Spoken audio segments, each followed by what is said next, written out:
America today is involved in another desperate conflict.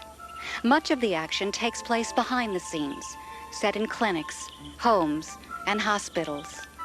Many Americans aren't even aware of this struggle, so brace yourself, because before this film is over, you will visit the bloody fields of battle.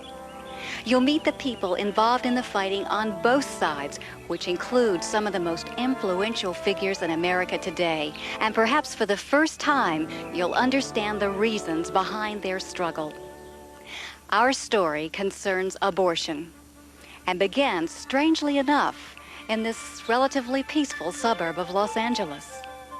Malvin Weisberg, a pathologist, owned a large storage container which he kept in his backyard. When he failed to make the final 2 payments, it was repossessed.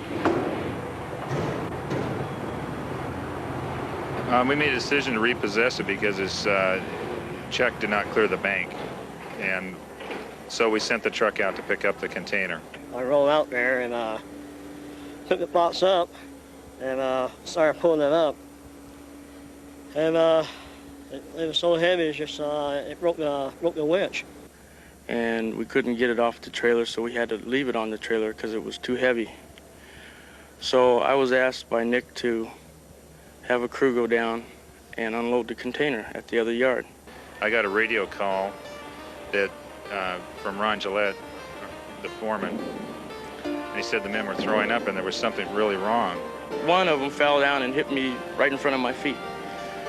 And it was opened up, and there it was. It was a mutilated body.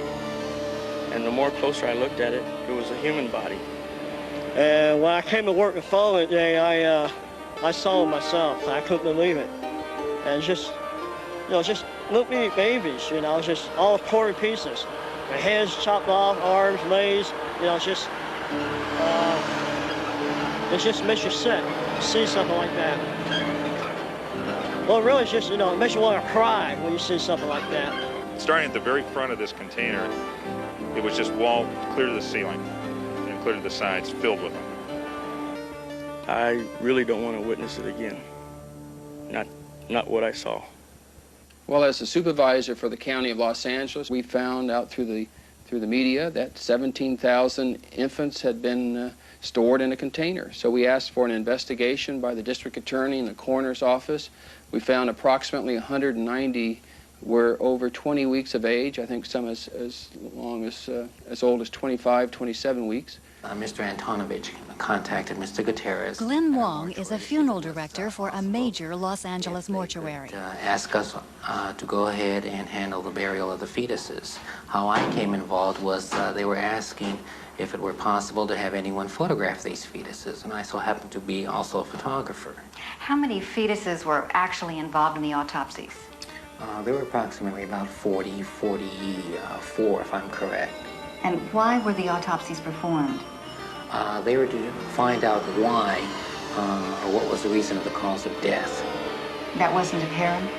Apparently not. No, I've seen some of these fetuses, and believe me, they were apart. There were some where the eyes were bulging, and some where the chest cavity was ripped open. I do remember one was where I saw a hand and a feet all apart. So it was kind of like the hands were intact, the feet were intact, and everything else was more like just a little potpourri, a little of everything, and that was it. That kind of turned me.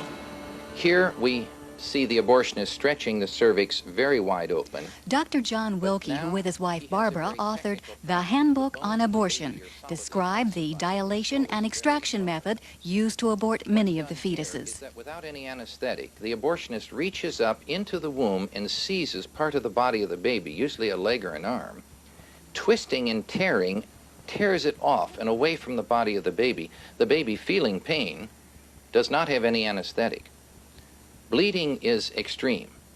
The abortionist returns in there with this grasping pliers-like instrument, tearing more parts of the body away, snapping the spine, and finally the mechanical problem is to get the skull out, and so he usually has to crush the skull in order to bring it out.